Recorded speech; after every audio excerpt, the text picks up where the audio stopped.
Bonsoir à toutes et à tous et bienvenue dans cet entretien exceptionnel avec le président Patrice Talon qui prend aujourd'hui la parole au cœur de ce qui ressemble à une tambouille préélectorale. Monsieur le Président, bonsoir. Bonsoir. Merci de nous recevoir ici dans l'un de vos bureaux du Palais de la Marina. Monsieur le Président, l'ambiance préélectorale, vous le savez, elle n'est pas des plus sereines, puisqu'il y a encore des partis politiques qui n'arrivent pas à satisfaire aux conditions prévues par les lois électorales. Comment appréciez-vous cette situation?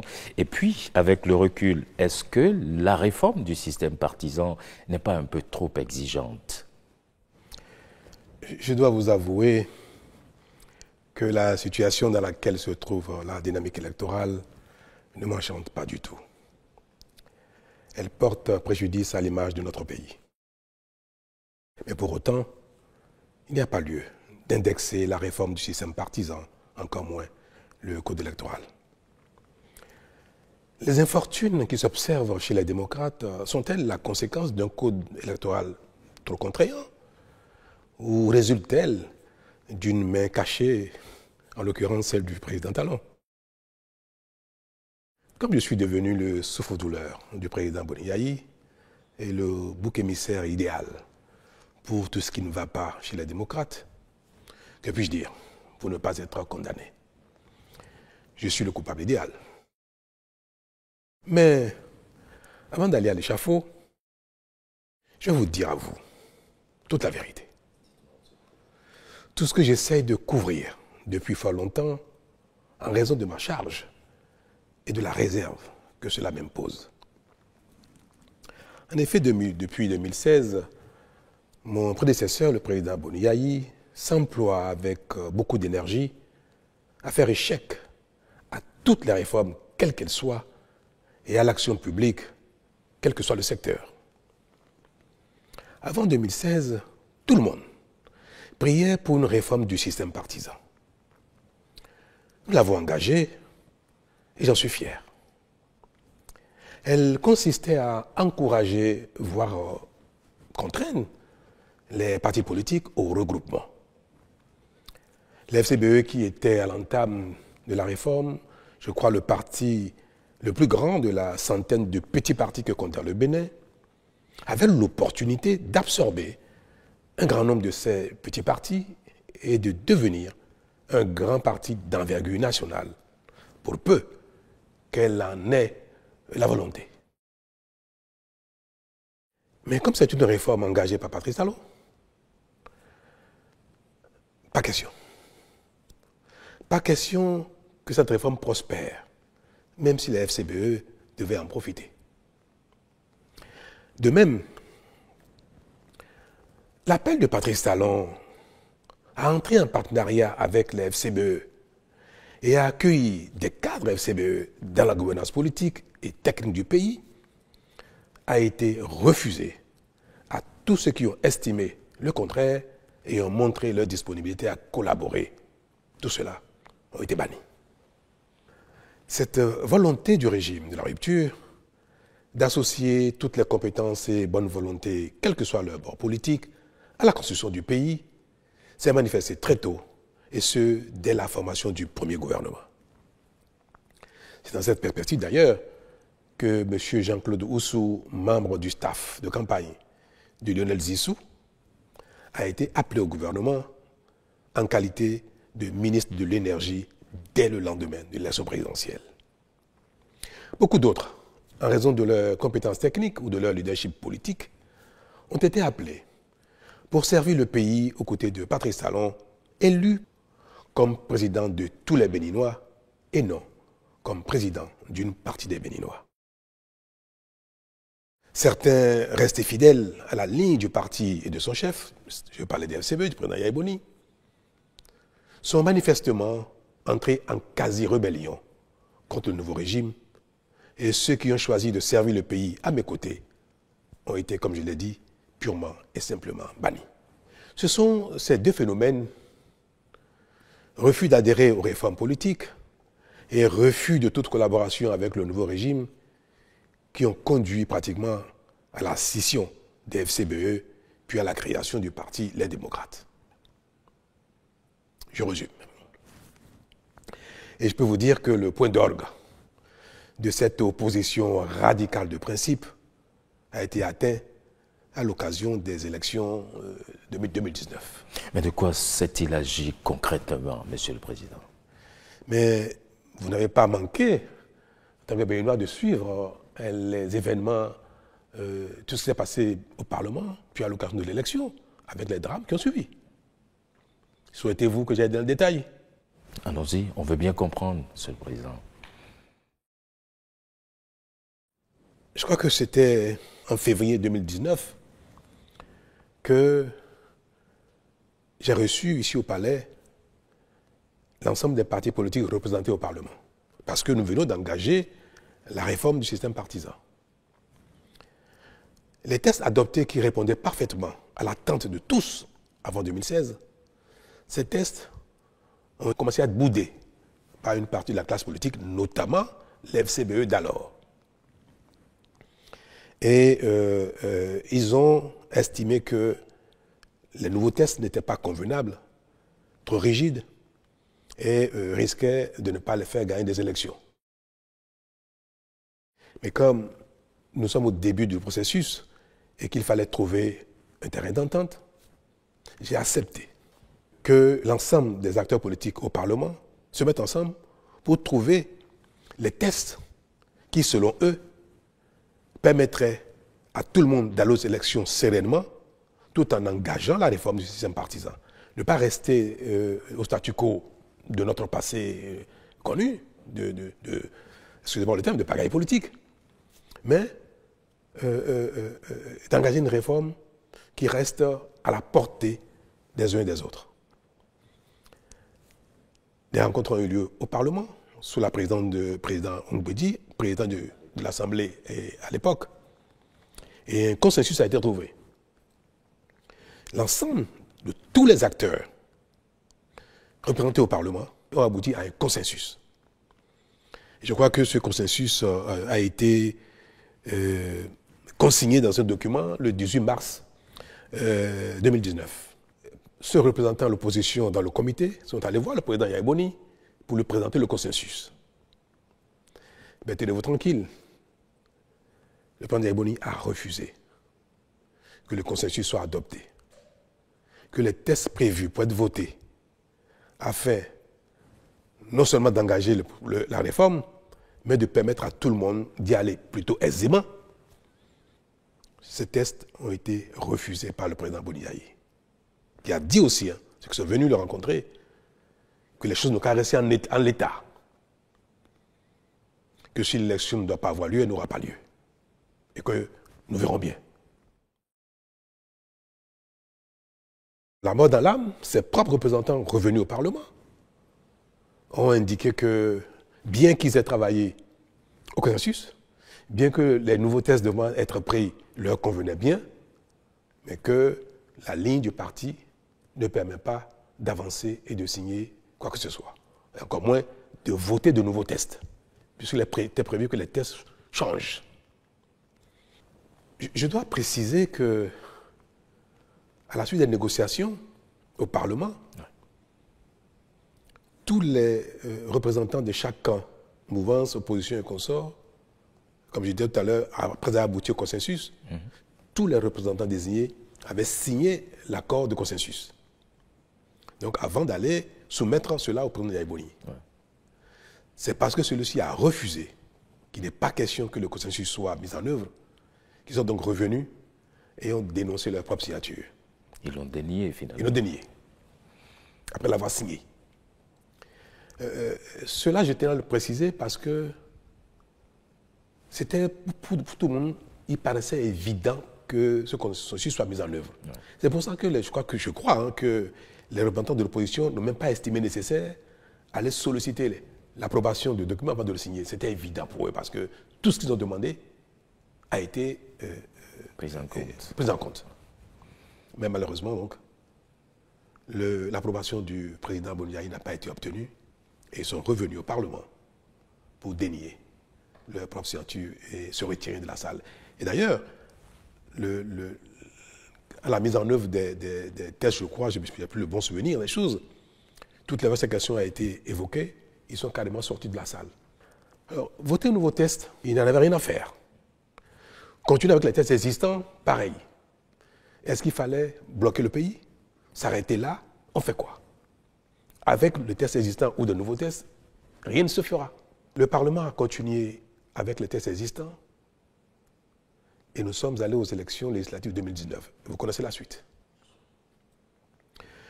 Et c'est quelque chose que je n'ai jamais voulu évoquer dans ces détails-là parce que je pense que, comme dit le président Aïmo lui-même, les intrigues du genre peuvent être gérées sans que l'opinion dans son ensemble ne découvre ces détails qui ne nous honorent pas, et encore moins un ancien président de la République.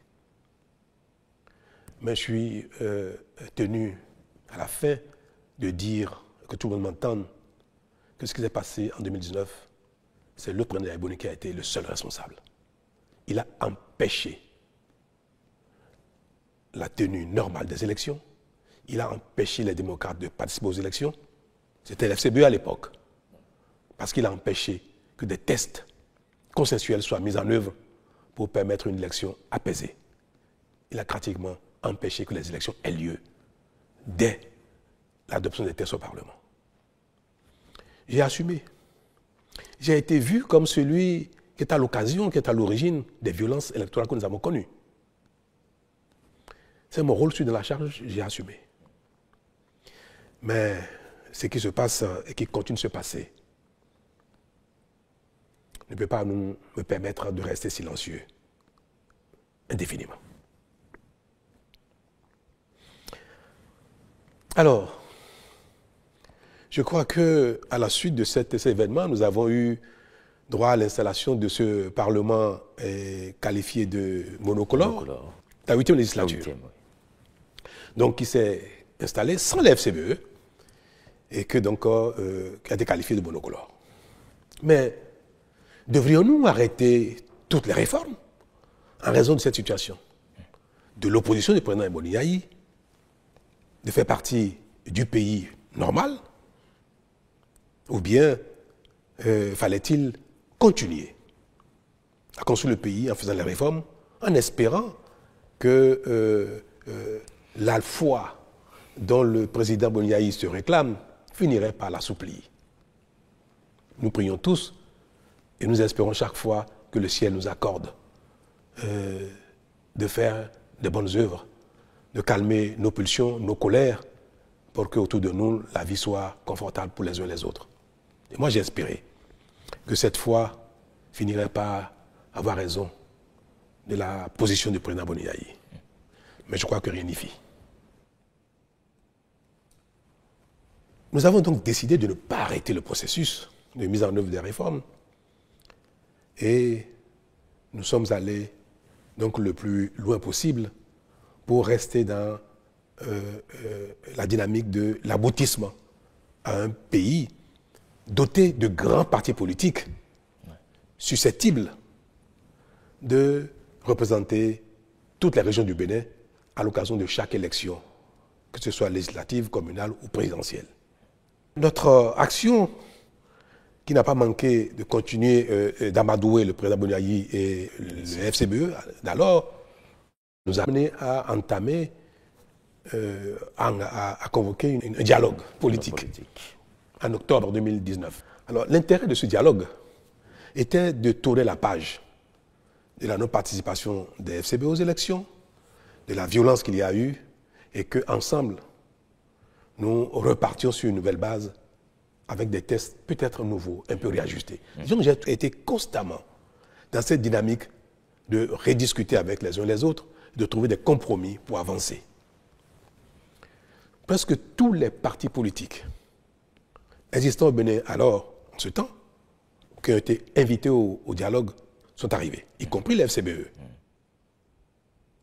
Je crois qu'à l'époque, il y avait une dizaine de partis convenablement enregistrés selon la charte des partis. Et les FCBE ont participé au dialogue. Mais le fait d'avoir participé au dialogue, le président Boni a décidé d'exclure tous les cadres FCBE, les leaders FCBE qui sont venus au dialogue. Vous connaissez, vous avez suivi un peu ce qui s'est passé dans cette période-là. Bien sûr. Un processus a été engagé pour les exclure du parti. Oui. Je crois que c'était même allé en justice. Évidemment. Je crois que le président Boni n'a pas réussi à les exclure du parti. Et le parti devait rester dans son intégrité avec tout le monde. C'est ce qui a fait partie le président Boni avec certains et qui a donné lieu à la création des démocrates.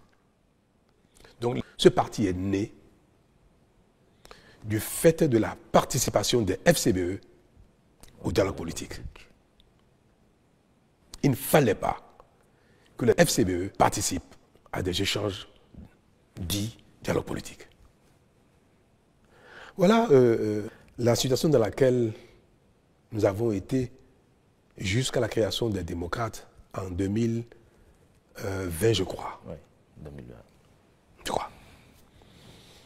Puis le pays a continué son chemin jusqu'à l'avènement des élections législatives de 2023. Je passe les détails, ce qui s'est passé jusque-là. Mais je n'ai pas arrêté de faire le charme aux uns aux autres, de les amadouer, de les supplier même de venir et prendre le train en marche. Et en effet, les démocrates se sont résolus à participer enfin aux élections. Et ils ont été donc candidats aux élections de 2023, aux élections législatives. La suite, avec les mêmes lois, les mêmes tests, parce qu'on a réussi à les supplier, à les amadouer comme ça, ils sont allés aux élections et ils ont eu 28 députés avec les mêmes tests. À peine cet obstacle franchi,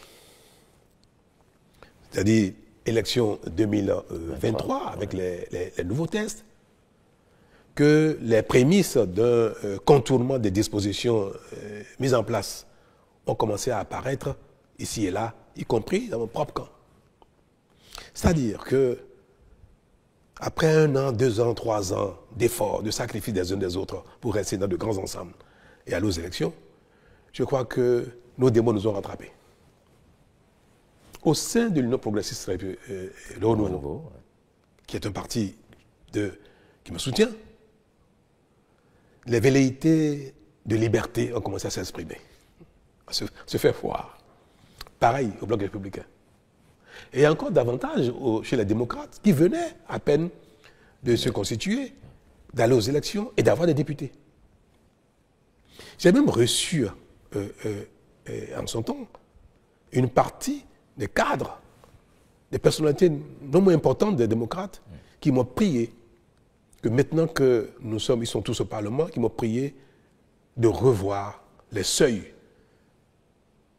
fixés pour avoir accès au partage des sièges dans le code électoral. Cette demande, également, je l'ai entendue au sein des BR, au sein des UP. Le Renouveau. Alors vous comprenez quelle a été ma tristesse. Est-ce qu'il fallait revenir en arrière, baisser les seuils pour qu'à nouveau les partis s'éclatent? Parce qu'un seuil plus bas permettait à ces deux partis de se diviser en 2 ou 3. Et je l'ai dit même plusieurs fois ici, à l'occasion de certaines rencontres, je l'ai dit au président Boni quand il est venu me voir, j'ai dit, Monsieur le Président, si j'avais accepté de m'engager avec vous dans la révision du code électoral pour baisser les seuils, les démocrates auraient déjà explosé. Mais pas vous seul, UPR et BR. Dans ces conditions, vous comprenez pourquoi je suis resté droit de mes bottes en essayant de convaincre les uns et les autres de bien vouloir rester là où ils sont, là où chacun se trouve, afin que nos sacrifices ne soient pas vains, puisqu'on serait retourné à la case départ. Voilà donc ce qui nous a amené à maintenir les tests, le code électoral, les tests actuels en l'état pour, je dirais, forcer la main aux uns aux autres de rester ensemble et même aller au-delà pour continuer les regroupements. Puis arrive le moment présent. l'élection présidentielle et les élections législatives et communales de 2026 et patatras. Le code électoral actuel a certes placé la barre haut pour tout le monde, mais a surtout permis, voire recommandé à chacun d'être disposé, après les élections, à échanger avec les autres afin qu'ils ne se voient plus comme des ennemis. Car c'est ce qui se passe actuellement. Et cela ne doit pas continuer. Que veux-je dire par là? Vous observez que les échanges politiques, tout ce que fait le régime actuel et la réaction, les commentaires, l'opposition des partis dits d'opposition donnent l'impression que nous sommes dans un champ de bataille, sur un ring. Et ça, je l'ai dit une fois, on ne peut pas construire le pays quand on a l'impression qu'il y a une partie du pays contre une autre. Je suis à la fin de mon mandat et ce serait regrettable que je ne fasse rien pour que les choses changent. Ce n'est pas quelque chose qui m'a enchanté. C'est quelque chose dont j'ai souffert tout le temps. Et le moment est arrivé pour moi d'œuvrer à ce que, pour la suite, les choses ne se passent plus ainsi. Et je vais l'illustrer par un fait qui s'est passé il n'y a pas longtemps. Ouais. Le vote du budget de l'État 2025. Quand le gouvernement a travaillé sur le projet de budget, le ministre des Finances est allé au Parlement rencontrer les divers groupes parlementaires, les diverses commissions, pour échanger sur l'articulation du budget et ses détails. Les démocrates, pour une fois, ont participé au débat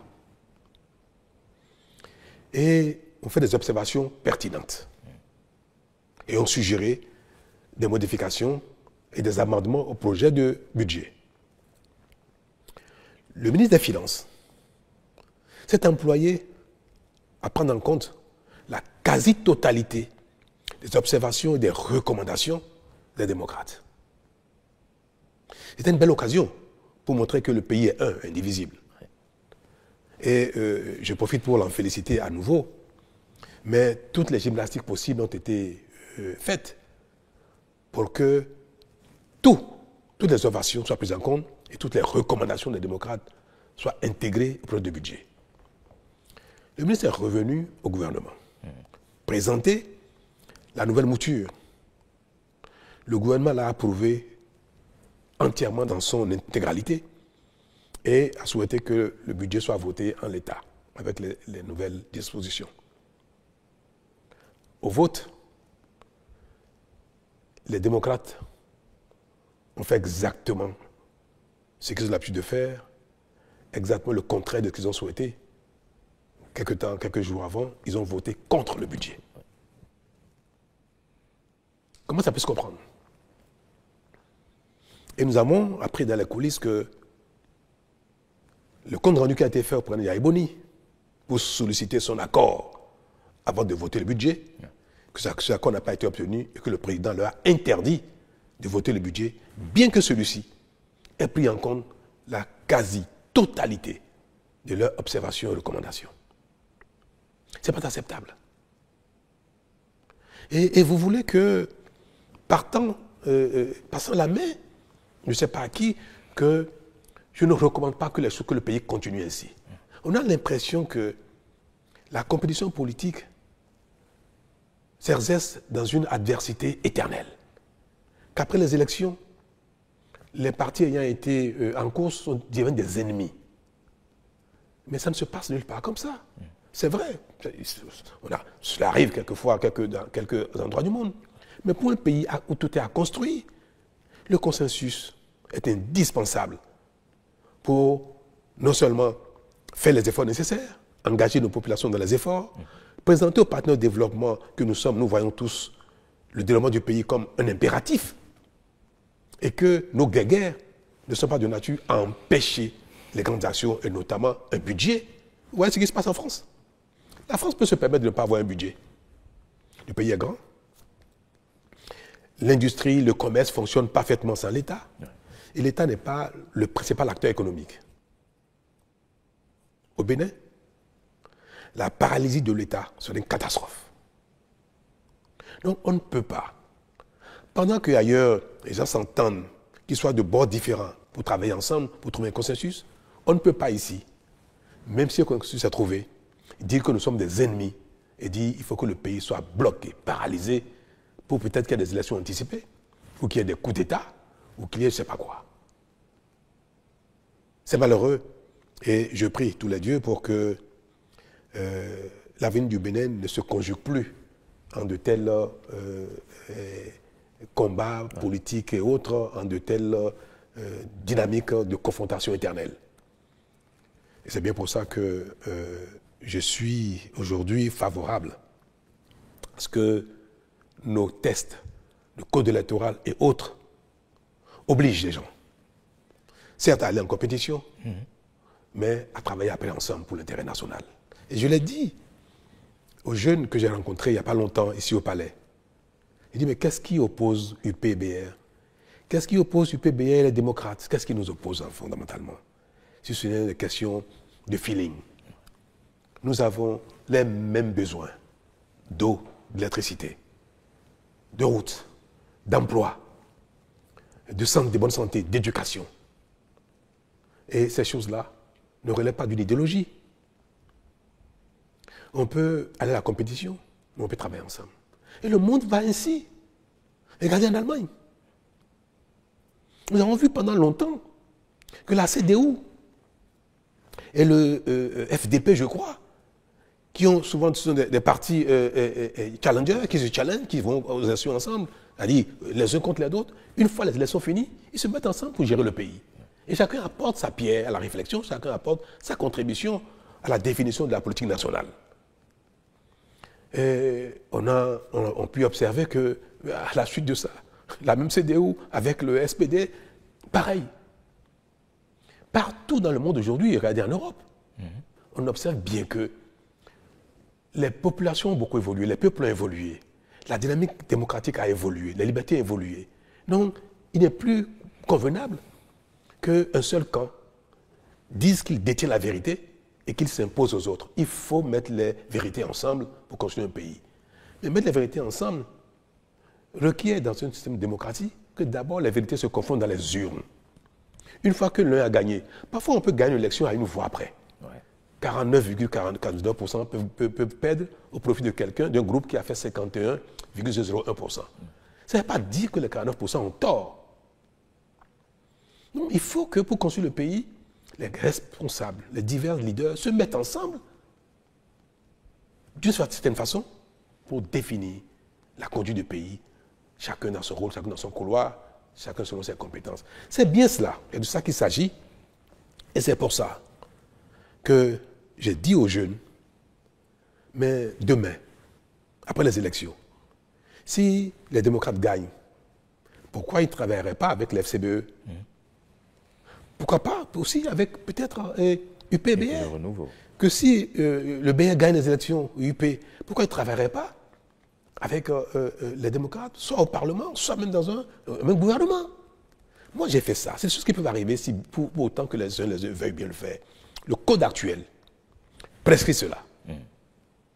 Est-ce que c'est mauvais que notre code électoral demande aux partis candidats de dire s'ils ont l'intention, après les élections, d'échanger, de collaborer pour la gouvernance du pays? Et si vous le dites, vous avez un bonus. C'est-à-dire les partis politiques qui disent, après les élections législatives, après les élections communales, après les élections de manière générale, même nous sommes capables de travailler ensemble, ils ont un bonus. Et le bonus, c'est que pour les législatives, les 20% qui sont exigés par circonscription électorale, on vous permet de les sommer ensemble. Même si vous n'avez que 10% dans une circonscription, dès lors que vous dites, je suis prêt à travailler, à discuter au Parlement avec un autre groupe qui a 12%, eh bien, vous bénéficiez de ces 12%. C'est une technique pour amener les gens à commencer à se parler. C'est tout. Oui. Et bien ce code-là, on l'attaque. Tout le monde est en train de signer des accords de gouvernance et parlementaire. Mais les démocrates ont refusé.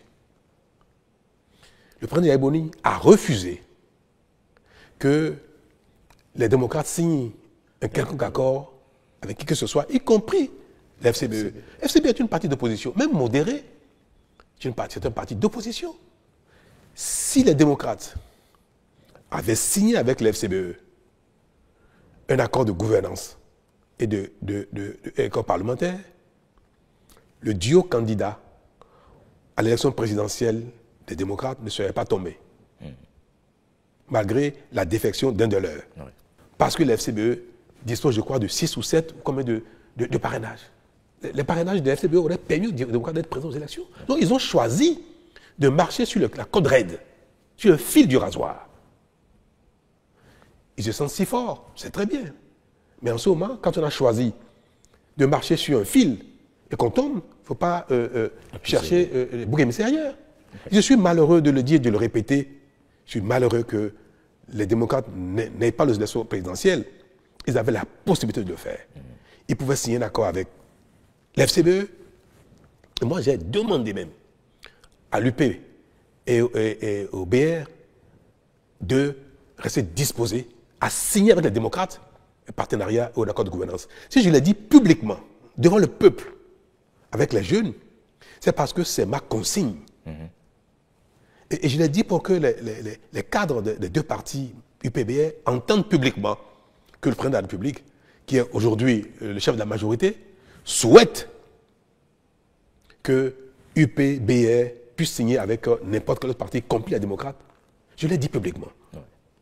Qu'est-ce qui, honnêtement, pourquoi Yaïboni ne peut pas accepter de signer un accord avec ceux-ci et dire que si vous gagnez ou si je gagne, nous pouvons travailler ensemble. Mais cette déclaration ne veut pas dire qu'ils ont l'obligation demain de nommer des ministres de partis. Non. C'est juste l'intention. À la limite, même ils peuvent ne pas le respecter plus tard. Mais ce serait bien que le peuple entende, qu'eux-mêmes se disent travailler ensemble n'est pas un problème quand on est dans le même pays. C'est tout ce que voulait le Code. Et cela leur aurait permis, cette déclaration d'intention leur aurait permis aujourd'hui d'être candidat au présidentiel. Si vous permettez, allez-y, monsieur le président. L'élection législative arrive bientôt. Ouais. Le Code dit qu'à défaut d'accord de gouvernance, à défaut d'accord parlementaire, ouais, chaque liste, chaque parti devra réaliser 20% de suffrages, obtenir 20% de suffrages dans chacune des 24 circonscriptions législatives. Aujourd'hui, aucun parti n'est en mesure de le faire. Peut-être que demain, ils le feront. Ni UP, ni BR, ni FCBE, ni MOEL, ni RN, même les démocrates, en tout cas, ils ne l'ont pas. Je ne sais pas s'ils y parviendront. Nous voulons y arriver là. Nous voulons y arriver. Que demain, nos partis soient d'envergure pour pouvoir être représentatifs partout. Et que partout dans le Bénin, les gens se sentent concernés par l'action d'un parti, le pouvoir d'un parti. Même si le parti n'est pas majoritaire partout, que le parti soit à présence, suffisamment présent partout. Comme on n'y est pas encore, et que nous demandons aux gens de se regrouper pour y arriver, mais en attendant d'y être, on demande aux gens de faire des déclarations d'intention. Rien que ça. Que les démocrates disent, je pourrais travailler avec les BR après les élections. En quoi? En quoi vraiment? C'est noble comme intention. Oui. Ça peut les influencer demain à être un peu disponibles. Mais en quoi c'est une contrainte? Oui, et cela leur aurait permis bientôt d'aller aux élections législatives sans être soumis à la satisfaction de ces 20% exigés. Et ils pourront avoir peut-être 50%, 60% du Parlement. Peut-être qu'ils auront 80 députés sur 109, rien qu'avec cette déclaration d'intention. Moi, je fais tout pour amener les uns les autres à travailler ensemble, à ne plus être des ennemis, au moins à déclarer leur intention de non-agression. Oui, vous parlez si bien d'intention de non-agression, mais croyez-vous vraiment à la viabilité de ces alliances entre des partis qui aujourd'hui sont d'obédiences différentes? Mais vous voyez bien que les obédiences ne sont pas forcément liées à des idéologies de gouvernance politique. Quand on a tout, on a déjà les fondamentaux, on a l'école, la santé, les routes, l'eau, l'électricité, assez d'emplois, on peut parler d'obédience politique, en réalité liée à la vision. Mais aujourd'hui, nos populations demandent aux uns aux autres le minimum, comment je vais dire ça, le minimum de survie. Donc les gens sont dans des divers camps par affinité. C'est tout. Mais je vous ai dit, qu'est-ce qui différencie le PR du bloc républicain? C'est un camp d'affinité.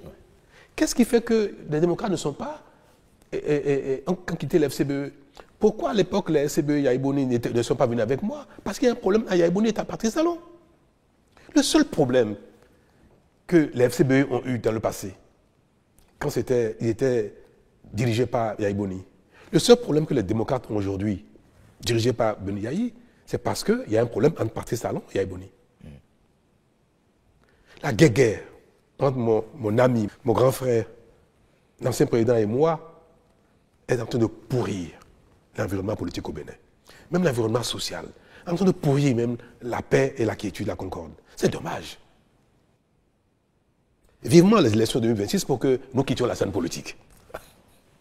Je voudrais tant. Vous le souhaitez? Ah oui, que lui et moi, on quitte la scène politique. Ça c'est peut-être vous, mais peut-être pas lui. Mais je voudrais qu'il quitte aussi la scène politique. Quand à la limite, on se retrouve dans un conseil de sages pour donner des conseils aux gens, pour faire des arbitrages. Le Sénat voulait vous dire? Mais pourquoi pas? Je ne sais pas quel nom ça va s'appeler, mais il serait bien que nous quittions la scène politique. Notre relation nuit au Bénin. Moi, je fais tout pour qu'il en soit, que ce soit différent, que ce soit plus ainsi, mais je n'y arrive pas. Je n'y arrive pas. Je suis pressé que le terme de mandat arrive pour que les Béninois vivent autre chose en dehors de Talon et de Yaïbouni. Vous savez, en 1990, à la conférence nationale, pourquoi les conférenciers ont mis la limite d'âge aux élections présidentielles, 70 ans? Pourquoi? Ça a été affirmé. Les anciens présidents que le Bénin a connus jadis, Maga, Arouma Negbe, Apiti, Zissou, ont pourri la vie aux Béninois par la compétition politique, par la guerre de leadership. À la conférence, paix à l'âme d'Apiti, Apiti n'y était plus, mais il restait encore 3. Maga, Arouma Negbe, Zissou. Presque à l'unanimité, sauf les 3. Les confédérations ont décidé de les mettre à l'écart, de les mettre au repos, de leur interdire d'être candidats. C'est ça aussi, les lois des pays sont faites pour régler les problèmes qui se posent au pays. Moi, je demanderais bien au Béninois, au Parlement, de voter une loi constitutionnelle pour interdire à Talon, à Yaïbouni et à Soglo de faire la politique. Qu'on aille passer nos vacances au village. Votre retraite plutôt. Mais ça devient impératif pour le Bénin. Et je vous le promets. Si les Béninois apprennent à nous oublier demain, les choses changeront très vite dans le pays. Plus vite qu'on le pense. Alors, une dernière question, monsieur le Président. Vous permettez, est-ce que vous pensez que les frondeurs LD aujourd'hui pourraient atterrir aux côtés des partis de la mouvance? Mais beaucoup d'entre eux sont demandeurs. Ah oui. Beaucoup de démocrates sont demandeurs. Quand le président Boni est venu me voir ici au palais il y a quelques jours, il m'a demandé, mais il faut faire quelque chose pour que le duo soit réhabilité. Mais je lui ai dit, je ne suis pas fait de miracle. C'est trop tard. Vous le saviez ça. Pourquoi vous n'avez pas voulu le faire plus tôt? Pourquoi vous n'avez pas voulu faire un accord avec les FCBE, ni avec BR, ni UP? Mais il m'a dit, oui, d'accord, c'est trop tard, mais qu'est-ce qu'on peut faire maintenant? Je dis, monsieur le Président, dites-moi, s'il y a un moyen de le faire, je le ferai. Mais je ne trouve pas comment revenir en arrière. Il souhaitait quoi? Annuler le processus. Il faut repartir. Mais ce n'est pas bien. Il ne faut pas que leur intransigeance, leurs erreurs amènent le pays à faire du n'importe quoi. Donc j'ai dit, monsieur le Président, ce n'est pas possible. Moi, je ne peux rien faire, je ne vois pas ce que je peux faire pour ramener le processus en arrière afin que Maître Agbodjo et l'Odjo soient à nouveau éligibles. Je ne sais pas ce que je peux faire. Si vous trouvez quelque chose à me conseiller qui est dans mes cordes, je le ferai. Mais quelque chose de réaliste. Et puis nous allons parler de législative. Et je lui ai dit, Monsieur le Président, attention. Ce que vous avez fait, ne continuez pas, parce que si jamais il y a un malheur aux législatives, vous serez seul responsable. Vous n'allez pas chercher encore talon si jamais les élections législatives se passent mal et que les démocrates ne sont pas au Parlement. Parce que le risque de ne pas au Parlement guette tout le monde. Tous ceux qui veulent aller aux élections tout seuls, ils sont guettés par ce risque-là.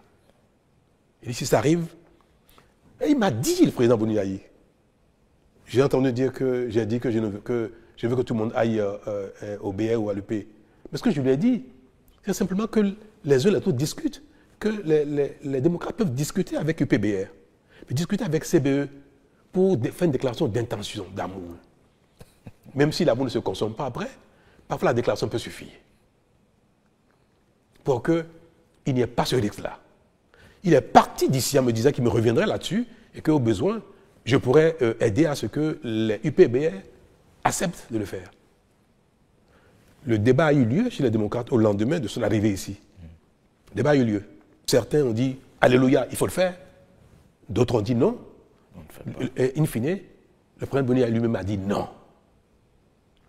Nous aurons des élections dans ces conditions, quelles que soient les conséquences que ça va générer. Et nous verrons bien après ce qui va se passer. Ben alors il ne se passera rien du tout. Si les démocrates décident d'aller aux élections dans ces conditions, ben, il ne se passera rien du tout. Je vais prier simplement pour qu'ils gagnent, qu'ils enlèvent des sièges pour que le pays retrouve son calme comme d'habitude. Un mot, Monsieur le Président, pour conclure cet entretien. Mais je voudrais conclure cet entretien avec vous et vous interpeller vous-même en tant que Béninois, juste pour dire qu'il faut préserver la concorde, l'unité.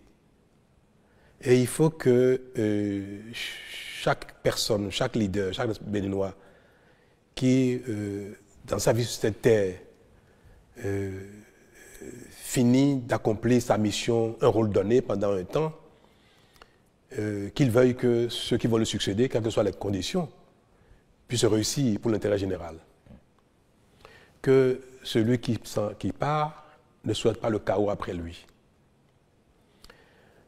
Je veux dire que la compétition politique ne doit pas se faire au détriment du pays. Malgré nos déceptions, malgré nos divergences, il ne faut pas que nous soyons ennemis au point de compromettre l'intérêt général. Moi, j'en ai donné le signal. J'ai travaillé avec des FCBE au lendemain de mon arrivée à la fonction. Jusqu'à aujourd'hui, je continue de le faire. L'ancien Premier ministre Zinsou, qui a été mon challenger aux élections de 2016.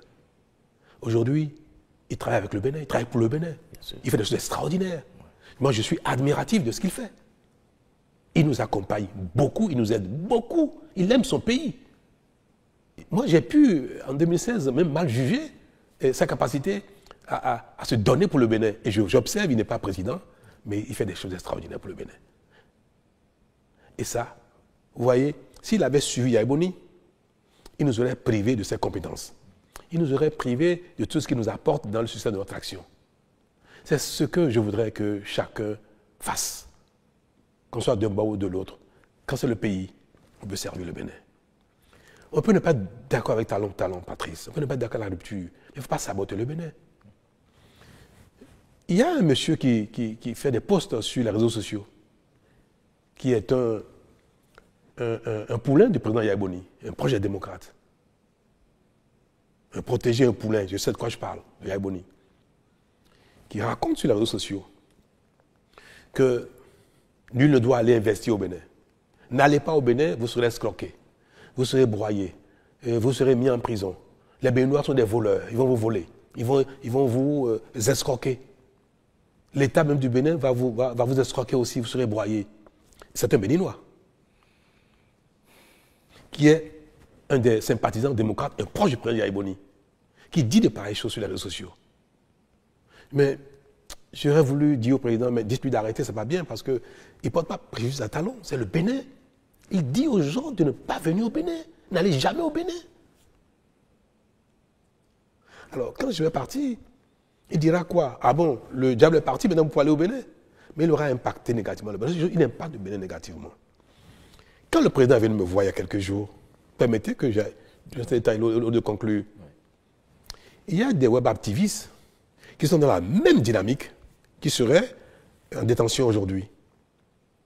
Par exemple, Boni Yayi m'a prié de faire quelque chose pour les libérer.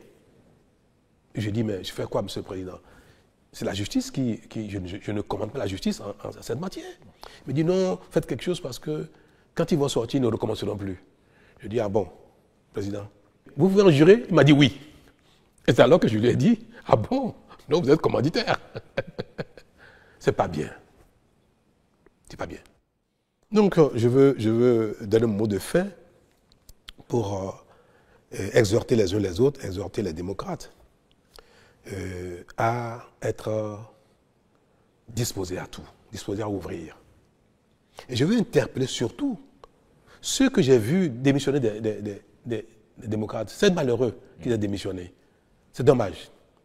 Mais j'ai entendu qu'ils ont un idéal et qu'ils ne veulent plus continuer à prêcher dans le désert.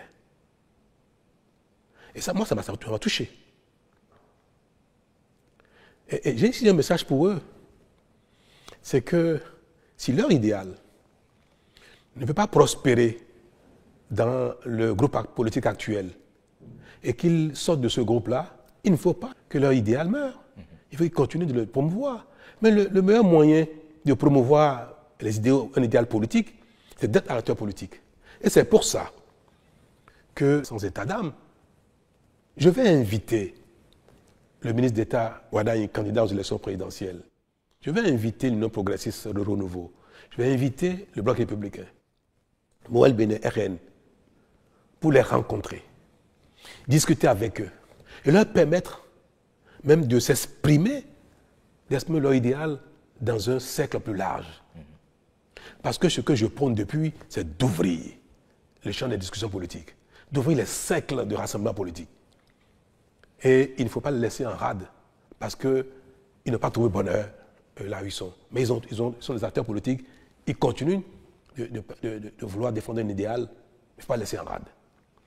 Je serai heureux de les voir, discuter avec.